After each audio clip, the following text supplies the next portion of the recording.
Ay, a mí me encanta eso. Me encanta hablar de mi amigo el cerebro. Un día sabrán de mí porque escribiré un libro sobre el cerebro, porque amo el tema del cerebro. Alguna vez escuchaba una metáfora y decía alguien que estaban en una charla sobre el cerebro y hicieron como varios días como un simposio. Cuando el profesor se dio cuenta que un niño de 10 años iba siempre a eso. Y el tercer día dijo, yo sí le voy a preguntar a este chino qué hace aquí en conversaciones de adultos, este niño. Y le dijo, oye, ¿tú por qué vienes a las charlas que damos sobre el cerebro? El niño respiró, se quedó en silencio unos segundos y contestó, porque es que como yo tengo uno, entonces me interesa saber de él. Entonces creo que es una razón bien importante para que conozcamos a nuestro cerebro. Uno se podría quedar meses hablando del cerebro. Pero hoy de lo que quiero hablar es de cómo se divide el cerebro en esas capas que tiene el cerebro y en esas funciones de nuestro cerebro. Y el cerebro se divide básicamente en tres capas: el cerebro reptil, el cerebro límbico y el neocórtex. El cerebro reptil es el cerebro instintivo, el de la supervivencia, el que compartimos con los animales y es el en el que yo actúo de primera mano. Y la forma de actuar desde el cerebro reptiliano es o me paralizo, o huyo, o me enfrento. Solamente hay estas tres posibilidades. Y está dado por esa constitución del cerebro, por lo básico. Y viene desde, como les digo, desde los animales y viene desde del hombre de las cavernas. El hombre de las cavernas salía a cazar y entonces si veía que no tenía posibilidad, salía corriendo. Si ya no tenía chance para enfrentar al tigre con sus armas, salía corriendo. También podía enfrentarlo, porque tenía con qué enfrentarlo, eran varios hombres, tenían armas y tenían una estrategia para enfrentarlo. Sabían que venía, lo tenían cuidado, entonces estaban ahí pendientes. Pero también alguien se puede paralizar, quedarse inerme y el tigre se lo come. Pero cuando eso sucede, en el hombre de las cavernas, pasaba la situación, listo, la logré, se iban a su caverna donde estaba su mujer con sus hijos, llevaban su casa y listo, y ya pasó. Pero resulta que en esta modernidad nosotros todavía estamos huyendo del tigre. Y ese no es problema, uno puede, hay un perro y hay que salir corriendo. Si hay una situación de inseguridad, yo corro, si hay un riesgo de un terremoto, si hay una inundación, listo, yo corro. Pero también puede suceder que en el tráfico, aquí en Colombia le decimos me cierre, que es alguien se atraviesa y nos adelanta y nos toca frenar, ¿m? Pasa. Y resulta que yo llego y eso me pasó a las 6 de la mañana. Y yo llego a las 7 de la mañana a la oficina y me encuentro con la amiga. Amiga, si sabes, un hombre infeliz, desgraciado, es que llegó y me cerró y yo me asusté mucho, amiga. Y la amiga nos refuerza porque la amiga nos quiere. Sí, amiga, todos los hombres son así, los hombres no nos respetan a las mujeres, los hombres, claro, piensan que las mujeres somos brutas y por eso. Llegaron las 10 de la mañana y salieron a un pequeño descanso, que ahorita vamos a tener unos 3 minuticos de descanso, cuando ya terminemos esta historia. Y resulta que vuelvo y le cuento a otros, si saben, ay, amigas, no, todas las del otro departamento, sí, sí, a mí me pasa lo mismo, sí, los hombres son así. Entonces ya vamos en que los hombres son así, los hombres son malos, los hombres nos dicen que somos brutas. Y a la hora del almuerzo volvemos. Llegamos a las 5 de la tarde y nos encontramos con alguien y seguimos contando la historia. ¿Qué sucedió químicamente en mi cerebro? A las 6 de la mañana se bloquearon los neurotransmisores y se activó el cortisol. Ese cortisol vive en sangre 8 horas y sale de la sangre, baja el nivel. Pero si yo vuelvo y cuento la historia a las 7, a las 10, a las 12 del día, ya el cortisol no estuvo solo hasta las 2 de la tarde, ya vivió conmigo hasta las 8 de la noche. Entonces tengo en bloqueo mi cerebro, se está apagando mi sistema inmune. ¿Por qué? Porque estoy viviendo en esa situación. Para el cerebro pensar, imaginar y estar en la situación es lo mismo, no importa. Él es literal, entonces sigo viviendo la misma situación. Pero dejemos de hablar del reptiliano y pasemos al límbico, al emocional. Allí vienen otros problemas, las emociones. Y las emociones, mis queridos amigos, no son ni buenas ni malas. Simplemente las emociones son placenteras o no placenteras. Y también vienen a traernos información.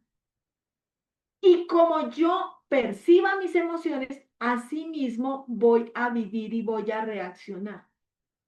Por eso es importante comprender esta parte y que las emociones hacen parte de mi vida. Ahí yo siento.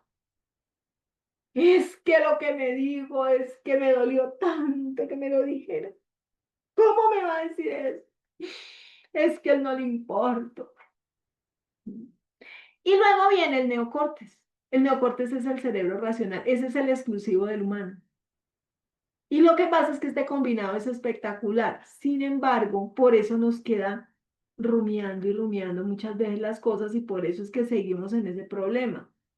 Un perrito lo regaña y él hace así. Y a los 3 minutos estaba otra vez batiéndole la cola. Ya pasó, aquí no pasó nada, listo, sigamos. Sígueme consintiendo, sígueme dándome premios. Pero nosotros sí seguimos enrolados. Es que no le perdono lo que me dijo hace 2 años, eso es terrible. Ven, ¿por qué no te hablas con fulanito? Uy, hace como 20 años que no nos hablamos. ¿Y por qué? Ah, yo ya ni me acuerdo, pero yo no le hablo. ¿Les pasa? ¿Lo han visto por ahí? Cuéntenme si lo han visto. O si no o si no lo han visto es porque son ustedes. Si no lo han visto es porque son ustedes. Qué pena que lo saque de la inocencia.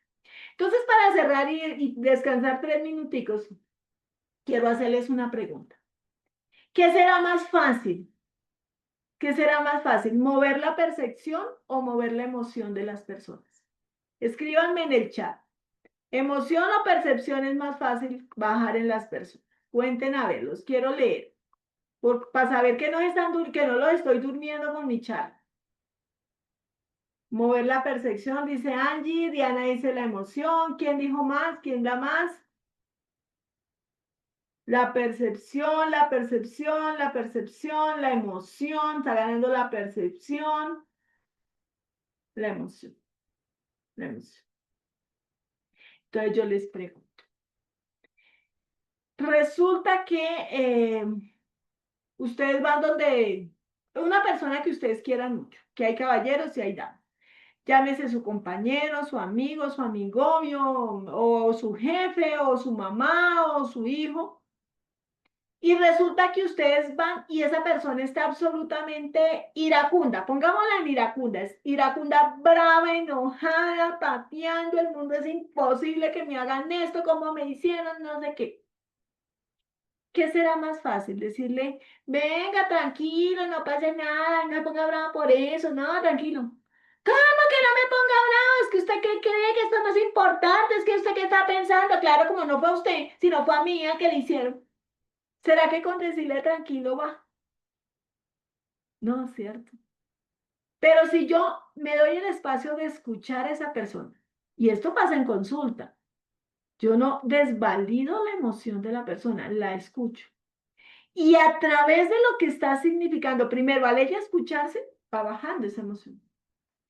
Y segundo, y lo más importante es que yo pueda hacer que ella perciba de manera distinta la situación.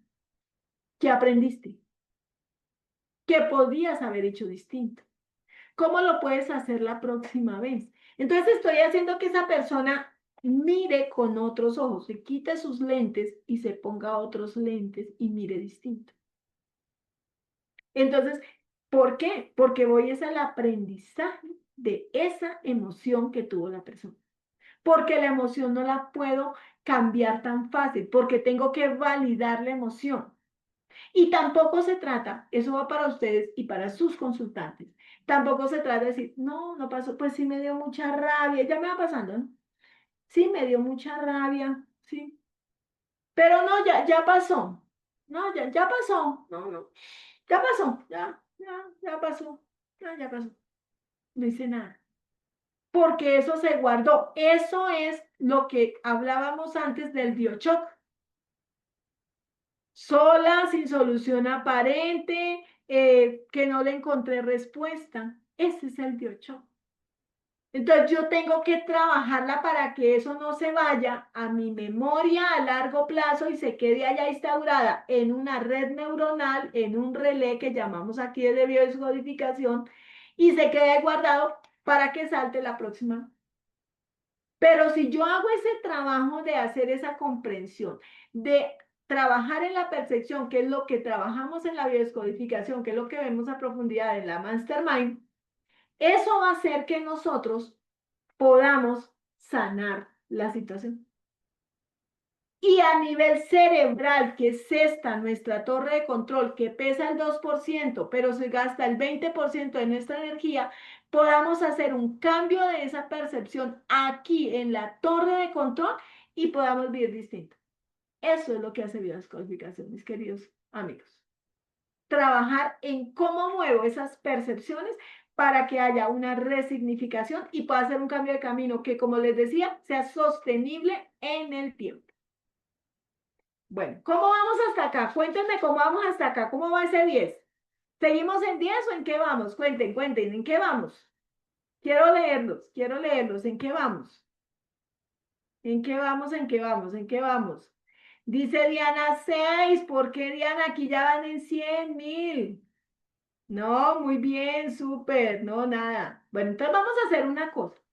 Vamos a ir a descansar 3 minutos y quiero que Diana nos comparta qué no le ha gustado. No comprendo, Niñi, dice Diana. Bueno, Diana, listo, te quiero escuchar, me encantará escucharte y ver a ver cómo te podemos apoyar en esa comprensión. Y me encanta que me digan eso, me encanta que me digan súper, me encantan las personas que van en este tema de percepción y que me dicen 100.000, súper, gracias. Pero es importante que todos comprendamos este proceso. Entonces, gracias, Diana, por decírmelo, porque eso es maravilloso. Entonces, nada, 3 minutos por reloj, Marce, tenemos las 10:21, nos vemos aquí a las 10:24 y vamos a ver cómo nos hacemos, comprendemos el tema de Diana y podemos movernos desde ahí un poquito. Gracias. Súper, me encanta. Angie Rivera dice, es un cambio de percepción, se parece a PNL. La biodescodificación viene de la PNL. Por eso es que les digo que nada pelea con nada. Richard Bandler y John Grinder, que son los padres de la PNL, trabajaban muchos de esos procesos. Ellos trabajaron con Milton Erickson, que es el padre de la hipnosis. Entonces es como yo reprogramo. Pero cuando llegamos aquí a biodescodificación, o sea, PNL nos dice es importante reprogramar. La biodescodificación nos dice cómo. Eso es lo que hace la biodescodificación. Entonces, PNL es como esa base sobre la que se construye todo. Y hay eh, muchas cosas que se trabajan desde la PNL. La PNL es programación neurolingüística. Entonces es ir a esos programas que yo tengo instalados, mirarlos desde el punto de vista cómo están instalados en mi cerebro y cómo yo los verbalizo distinto para que yo lo vea yo distinto y se lo muestre distinto a los demás. De tal suerte que eso se aplica, la PNL tiene todas las aplicaciones que ustedes quieran y uno lo trabaja desde ahí. Entonces, biodescodificación lo trabaja desde la PNL, hace un estudio profundo de todo lo que pasa en nuestro cuerpo y en nuestro cerebro, cómo las emociones trabajan y cómo sanarlas desde ahí. Entonces, no pelea con el tema de la PNL. Eso es PNL, Yanira. Diana, ¿quieres compartirnos un poquito? Si quieres prender tu cámara, de pronto levanta la manito y nos escuchamos un poquito. ¿Sí me escuchan? Sí, Diana, sí te escucho. ¿Cómo Bueno, estás? Bien, gracias. Es que me encuentro por aquí en una zona rural, en un campo. Ok. Pero Y entonces, respecto a la información, creo que no sé, me pareció a mí que estás como hablando o muy rápido o no estoy comprendiendo esa última parte. ok, ok. Pues opciones que sí se pueden cambiar o no. Y en cuanto a las enfermedades, si son heredadas, yo pienso desde mi percepción que no son heredadas. Entonces, de pronto aclarar esas cositas. Las enfermedades no son heredadas. Lo que heredamos son la emoción unida a esa enfermedad. Y es esa la razón por la que en la familia donde se dice, abro comillas, es que aquí somos diabéticos, no todos son diabéticos. Si tú vas y revisas la familia, no todos son diabéticos. Hablemos lo más sencillo. ¿Por qué en una comunidad no a todos les da gripa? ¿Por qué no todos nos enfermamos de COVID ni todos nos morimos? Yo particularmente, como les dije, yo soy bacterióloga. Yo si no tomé mm, unas 1000 pruebas, yo no tomé nada. De esas, por lo menos la mitad positivas, no me dio COVID. Y me vacuné porque prácticamente me obligaron, ¿sí? Entonces, por eso es que lo que se hereda es la emoción. Pero miren, aquí me gusta para cerrar esta idea, les voy a contar algo muy pequeñito. Cuando la primera persona que iba a dar positiva, era un médico anestesiólogo, y yo trabajo acá en Chía, al pie de Bogotá, que trabajaba para la clínica, pero adicionalmente trabajaba en el Hospital Simón Bolívar en Bogotá, un hospital de cuarto nivel que recibía cualquier cantidad de personas de la zona norte en esa situación caótica. Les estoy hablando de abril de 2020. Y llegó hoy, por decir algo, y me dijo, "Ay, tómame", y todavía estábamos en el tema, nos ponemos el tapabocas, en la resistencia de si no lo ponemos, no lo ponemos, y no sé qué, y realmente no lo hacíamos, de manera, no éramos juiciosos. Él llegó porque necesito hacerme control de exámenes y solo se dejaba tomar muestras de mí, un poquito cansón. Y entonces le tomé las muestras y echamos chisme como unos 10 minutos. Lo que está pasando, chisme, chisme corrido, chisme.com. Listo. Eso fue como a las 11 de la mañana, digan ustedes un día más. El viernes por la mañana me llama. Dice, imagínese que estoy maluco. Pero es que imagínese que un compañero de cirugía estaba maluco hace 5 días. Y imagínese que me tomaron la prueba. Y imagínese que acabo de salir. Y imagínese que está positivo. Oh, por Dios. Pero adicionalmente, como éramos el grupo líder, teníamos que reunirnos todos los días, que cambie el documento, que organice el documento, que cambiemos la estrategia, así, porque como era algo que no se sabía, todos los días había que estar haciendo cambios y ahora hagamos esto, movamos las camas, pongamos esto, o sea, y había que reunirnos el grupo directivo a eso. Entonces compartíamos mucho ahí sin tapabocas, no hacíamos caso. Ay, Dios mío. Entonces, ¿qué tocó? Los 18 que hacíamos parte del combo, tomar las muestras. Lo tomamos una enfermera y yo, una enfermera jefe y yo, nos repartimos y las tomamos. Hijo de puerca, ¿y será que está positivo? ¿Será que no? Y él me llamaba y me decía, usted fijo está positiva porque mire que todo lo que hablamos y no sé qué. Salió mi resultado negativo. Y miren lo que dije yo en ese momento de las tripas. Yo no lo dije ni pensado ni nada. Dije, este virus conmigo no se va a meter. Así, pero de las tripas. Y el virus conmigo no se metió. Y atendí cualquier cantidad de cosas, ¿sí? Entonces a eso me refiero. Esa fue la emoción que yo trabajé en ese momento, no, ni siquiera de manera intencionada, fue lo que salió de mí. Entonces, lo que sí heredamos son las emociones que están ligadas a eso.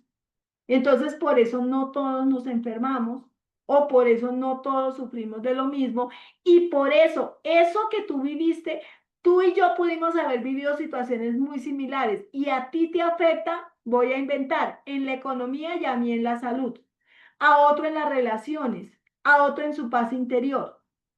Depende, cada persona lo afecta de manera distinta. Por eso es que lo que nosotros miramos, o sea, cuando ustedes llegan sus consultantes, lo que van a mirar es el síntoma. esa punta del iceberg. Y desde ahí van a ir al fondo. Entonces no se puede decir, ay, sí, claro, es que tú te criaste solito. Es que tú estuviste mal. No nos importa eso en este momento, nos importa ver tu situación actual, tu síntoma y nos vamos a buscar hacia atrás. Esa es la búsqueda, siempre es así, de derecha a izquierda. Esto que yo tengo aquí y me voy hacia atrás. Esto que vemos acá. Yo me tomo acá y me voy hacia atrás. Y puede suceder otra cosa. Yo tengo un tema en la salud X, Y, Z, tú tienes un tema en la economía y lo que te decía, podemos tener situaciones similares, pero tú estás expresando hoy un síntoma distinto. Al final uno descubre cuando ya se introduce en todo este tema y en toda esta mastermind que los orígenes tampoco es que sean tantos, pero la expresión puede ser distinta en cada persona. O sea, las puntas del iceberg pueden ser distintas en cada persona.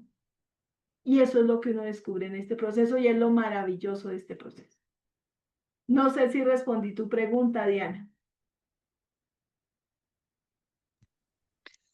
Bueno, ahí me disculpas, pero es que como que, no sé, es demasiada información y como que se me dificulta de pronto comprender, como que surgen otras cosas diferentes, o sea, al mismo tiempo. Sí. Entonces, en cuanto a a las emociones, es lo que dices que entiendo yo, no se puede cambiar o se puede modificar. No es que no se puedan cambiar, no se puedan modificar. Lo que pasa es que el camino hay que como fraccionar. Supongamos que yo en este momento vivo una situación y siento mucha tristeza. Una situación que me duele y tengo mucha tristeza. Y siento mi tristeza. No se trata de decir, no, mi tristeza no está, no, ya pasó, no, eso iba a pasar, no, no, no. Es necesario que yo viva esa tristeza. Es necesario que yo diga, bueno, traigo mi tristeza enfrente. ¿Y por qué está esa tristeza? ¿Qué es lo que realmente me entristece? Volvamos a la teoría de Eren Corbera. Me estoy mintiendo. No, es que estoy triste porque fulanito se fue. Vino acá y me dijo, ya no te quiero y me voy. Y supongamos que encontró una que le pareció más acorde a él, por no puedo utilizar otros términos y listo. Entonces yo sé que se fue con esa mala mujer. Entonces yo qué tengo, tengo tristeza. Pero después yo siento rabia. Entonces, ¿por qué siento rabia? Porque ella y no yo. Porque ella es la elegida y no yo. Ya dentro de otro tema. Entonces yo no soy elegida. Y entonces me devuelvo y digo, venga, ¿cuándo antes yo no fui elegida? Ah, bueno, es que resulta que un día, X, Y, Z, yo tenía una presentación en el colegio. Y resulta que tenía esa presentación en el colegio y mi papá me dijo que iba a ir conmigo. Mi papá dijo, yo voy contigo. Y resulta que a mi papá se le presentó un negocio muy bueno, un negocio que tenía que resolver ese día y le iba a generar unos recursos importantes que, por ejemplo, iba a darme un viaje de vacaciones en 6 meses. Esa era la intención de mi papá. Pero yo era una niña de 8 años que yo me soñaba con que mi papá fuera a verme bailar en la presentación. Y mi papá a mí no me eligió. Mi papá prefirió irse por allá con otros. Y yo bailé y mi papá no me vio, pero bailé con una rabia. Es que yo me merecía que mi papá me viera y yo pues no soy importante para mi papá. Y yo vuelvo y lo represento acá. O sea, tenía ese momento, pero vuelvo y traigo ese momento a este contexto que en teoría nada que ver. Pero está saliendo que otra vez no soy elegida. Y este se fue con esa. Porque yo, si yo era tan buena mujer, si yo estaba para él, si yo le cuidaba la ropa, si yo le daba regalos, si yo estaba siempre, si yo fui fiel, inclusive había uno más bonito que él y yo por boba me fui con este. es que yo sí soy boba, entonces tengo la rabia. Y es eso lo que tengo yo que resignificar, entender desde mi psique y desde mi cuerpo y desde mi corazón que ese fue un momento y que esta situación me está representando esto que estoy viviendo aquí con este tóxico que me hizo eso y estoy trayendo lo que mi papá me hizo. Eso es lo que yo percibo. Entonces, eso es lo que yo tengo que resignificar a través de los procesos que se hacen. Entonces, lo que yo resignifico, cuando yo hago esa comprensión y sano, me veo y me reconozco diciendo es que yo valgo. Pero ese valor, ¿quién se lo tiene que dar? Yo. Y saber que él eligió, porque él quiso, pero es un tema de él, Dios mío. Y en la medida que yo me doy mi valor y me reconozco a través de los procesos que hago en esas atenciones, entonces es que yo sano y ya lo veo distinto. Un poco más claro, Diana. Bueno, gracias, ya más o menos. Ok, Diana, muchas gracias. Gracias por compartirnos. Aquí alguien nos dice, si una persona tiene un síntoma de resequedad de los labios y su saliva es muy espesa y le da angustia. Entonces, mira lo que está sucediendo ahí con el tema. Hay un tema de salivación. La saliva es lo que me da el sabor. El sabor, y miren el tema del sabor. El sabor no es solo la comida, es el sabor de la vida. Que la vida me sepa bueno, que yo le pueda, y así no sea tan sabroso, así esa vida sea a veces picante, a veces un poquito amarga, pero también a veces es dulce, que yo la pueda disfrutar. Entonces tiene mucho que ver con el disfrute de la vida, con el goce de la vida. La saliva es eso, digamos que, por ejemplo, cuando llega la comida a la boca, ahí es donde sabe. Cuando ya la comida pasa a la boca, ya nunca más va a saber, no sabe. Por eso es que a veces se dice, son 20 segundos disfrutando en la boca y después 20 años para bajar los kilos.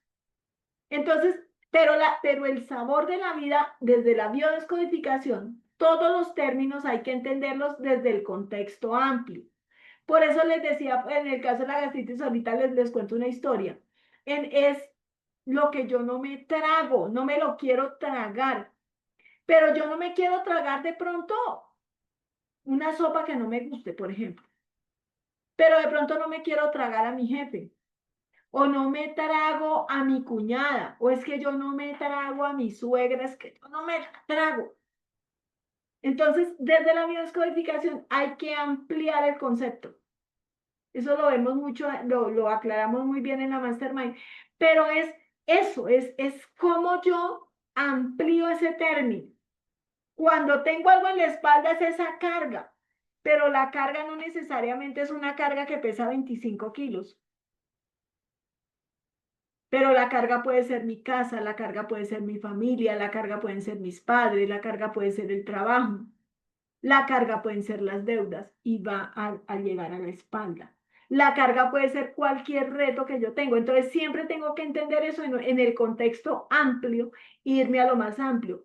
¿Qué quiero ir? ¿Qué no quiero ir? ¿Qué quiero ver? ¿Qué no quiero ver? ¿Sí? ¿Qué me cuesta decir? ¿Qué me cuesta expresarle al mundo? Y así mismo voy moviéndome en toda eso se llama significado biológico, lo que yo resignifico. No sé si ahí fui clara con Leonid. Angie nos dice, toda situación genera un impacto en el ser humano, por lo tanto, trae emociones que a la larga afectan la salud de los órganos. Sí, a la larga termina pasando la cuota de cobro al cuerpo. Al final termina pasándola al cuerpo. Y termina también no dejando que haya una sanación real. Por eso es que a veces los medicamentos o una cirugía termina que no funciona, pero es por eso, porque yo no he hecho la sanación original, la sanación real del origen y de la raíz de la situación. Entonces, ¿hay alguna otra pregunta, algo que alguna inquietud? ¿O continuamos? ¿Cómo vamos hasta acá?